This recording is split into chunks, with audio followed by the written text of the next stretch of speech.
C'est le journal des sports avec vous, Florent Renaud, bonsoir. Bonsoir Aude. Paris s'est donc réveillé ce matin avec le sourire, enfin pour certains, la capitale française a été désignée hier ville hôte des Jeux Olympiques et Paralympiques de 2024. Et un homme a été particulièrement porté en triomphe hier à Lima. Il s'agit bien sûr de Tony Estanguet, le co-président du comité de candidature pendant les 7 prochaines années. C'est bien lui qui sera chargé d'organiser les Jeux à Paris en 2024. Portrait signé Julie Beckrich. L'euphorie de la délégation française après l'attribution des JO 2024 à Paris. Cette victoire, ils le savent, ils la doivent en partie à un homme, Tony Estanguet. Ce triple champion olympique de canoë qui semble devoir être auréolé de succès dès qu'il s'engage dans une compétition. Ce matin à Lima, celui qui a porté la candidature de Paris... Bravo, merci. Revient sur sa victoire. Les Jeux à Paris, c'est fait. J'ai vraiment l'impression d'avoir vécu des choses que j'ai jamais vécues dans ma vie et c'était vraiment chouette.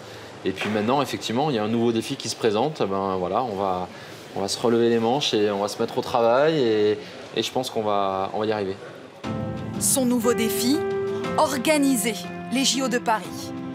Il l'a promis, il y mettra la même énergie que celle déployée pour ramener les Jeux en France.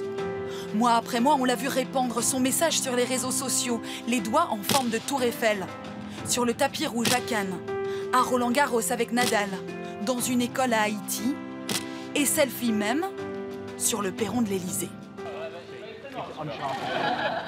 Toujours c'est Tony, la détermination, c'est-à-dire jamais baisser les bras, on gagne. L'or olympique, il l'a décroché à 3 reprises. C'est tout ce qu'il souhaite à la nouvelle génération, celle qui disputera les Jeux Olympiques en 2024. Football avec le début de la phase de groupe de la Ligue Europa. Oui, une compétition à laquelle participent 3 clubs français cette année. Nice a bien négocié son déplacement chez les Belges de Zulte. Waregem, succès 5-1 des hommes de Lucien Favre. Des buts niçois signés Pléa par 2 fois, Balotelli, Dante et Saint-Maximin. De son côté, Marseille voulait se rassurer en recevant au Vélodrome les Turcs de Konyaspor. Les Marseillais ont assuré le service minimum. Court succès 1-0 grâce à une réalisation de leur défenseur central, Adil Rami. L'Olympique lyonnais se déplaçait lui à Chypre pour y affronter l'Apollon Limassol. Des Lyonnais accrochés dans les toutes dernières minutes du match. Score final 1 but partout. C'est Memphis Depay qui a marqué pour les Gaunes. Dans les autres matchs de la soirée, le Milan AC dispose facilement de l'Austria de Vienne. Braga s'en va aussi gagner à Hoffenheim. Le match entre Arsenal et le FC Cologne a lui été retardé d'1 heure. En cause, vous allez le voir, 17 000 fans allemands arrivés sans ticket à Londres. Plusieurs rues ont dû être fermées. La soirée promet d'être longue dans la capitale anglaise. Impressionnant. Ils sont motivés à ce point-là. Ils sont arrivés à 20 000, il y en avait que 2900 qui avaient des tickets. Waouh. Tennis à présent. Ce week-end, l'équipe de France affronte la Serbie en demi-finale de la Coupe. Oui, une équipe serbe totalement décimée, privée de ses 3 meilleurs joueurs. Novak Djokovic, bien sûr, mais aussi Troicki et Tipsarevic.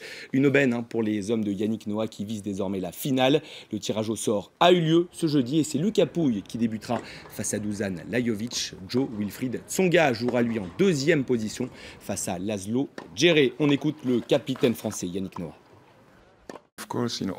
Bien sûr, pour les joueurs, c'est un grand rendez-vous. Nous sommes en demi-finale et nous avons une opportunité d'être en finale.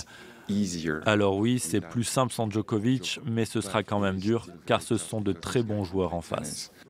Allez, histoire de bien regretter les vacances, on appuie là où ça fait mal. Direction l'île Maurice, où se sont déroulés les championnats du monde de kitesurf. Et je sais que ces images vont vous faire très plaisir. Les meilleurs kitesurfers de la planète s'étaient donc donné rendez-vous sur la plage du Morne. Une compétition mixte, bien sûr.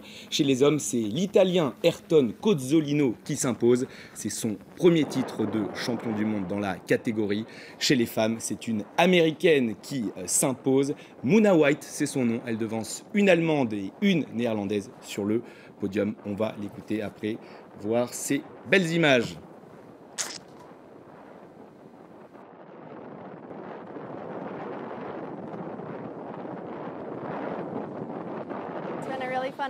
C'était très fun comme compétition. On a eu de super conditions de surf et de bonnes vagues. Je suis très contente de finir première et de devenir championne du monde. Merci beaucoup Florence. Si seulement la